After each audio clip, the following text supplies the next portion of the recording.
सम्मानित देशवासियों, मैं ईशल ठाकुर, अध्यक्ष राष्ट्रीय समाजवादी जन क्रांति पार्टी, आप सभी का हार्दिक स्वागत, अभिनंदन और वंदन करता हूँ। आज राष्ट्रीय समाजवादी जन क्रांति पार्टी के मिशन की विशेष चर्चा न करते हुए सिर्फ एक ही संदेश मैं आप सभी को देना चाहता हूँ, जिस पर कि गंभीरता से सोचने, समझने और निर्णय लेने का वक्त आ गया है। इसे गंभीरता से आप सुने और सुनने के पश्चात निर्णय लें। आज देश बहुत ही क्रूशियल पीरियड से गुजर रहा है। मैं कहूँ तो 77 साल की आज़ादी के बाद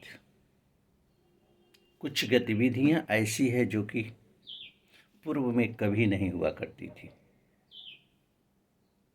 हमें चमचमाती सड़क चाहिए, हमें टिमटिमाते हुए बल्ब चाहिए, हमें एयरपोर्ट की व्यवस्था से लेकर के सारी व्यवस्थाएं बेहतरीन चाहिए, लेकिन रोटी, कपड़ा और मकान के पश्चात, शिक्षा और स्वास्थ्य के पश्चात, रोजगार, न्याय, भ्रष्टाचार के पश्चात मैं विशेष करके आप सभी से अपील करना चाहूँगा। आज देखें, पूरी देश के अंदर अस्थिरता का माहौल बना हुआ है। मैं यह नहीं कह सकता कि 77 साल आज़ादी के पूर्व हमारी व्यवस्थाएं बहुत ही सुव्यवस्थित थी। अगर हमारी व्यवस्थाएं सुव्यवस्थित होती तो सत्ता परिवर्तन का कोई मतलब नहीं था। कमियां थी, तो कमियों में सुधार के लिए हम लोगों ने प्रयास किया कि एक बेहतर सरकार को स्थापित किया जाए, जो ईमानदारी से समाज के लिए कार्य कर सके, देश के लिए कार्य कर सके। लेकिन स्पष्ट शब्दों में मैं कहूँगा कि उस पर यह सरकार खरी नहीं उतरी।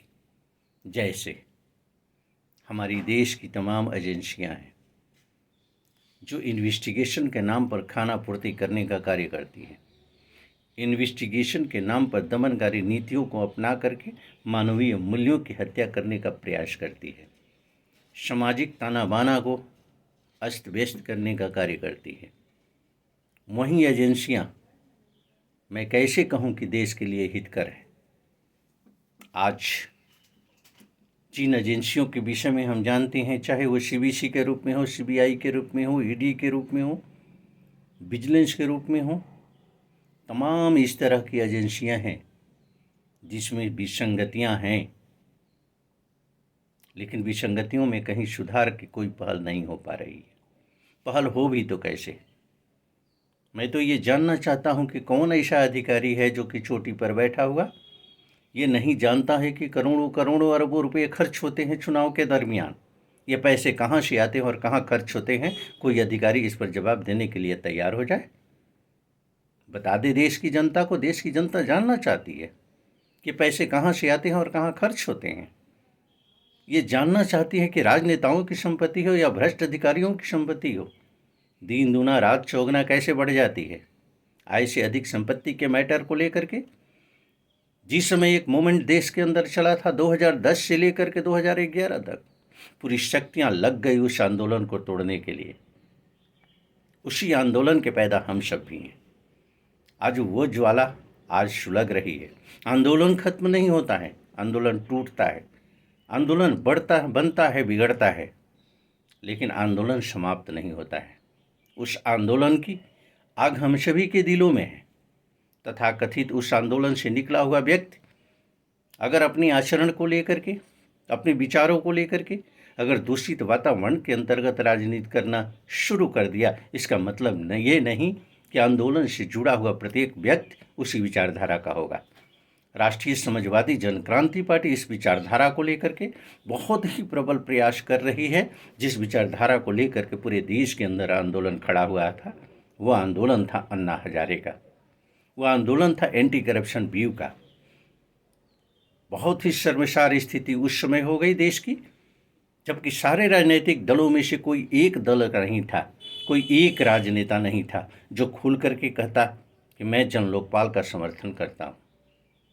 आज मैं ये पूछना चाहता हूँ उन राजनेताओं से, चाहे किसी भी राजनीतिक दल का हो, किसी भी पद पर पदासीन, किसी भी संसद का वो मेंबर हो, चाहे वो राज्यसभा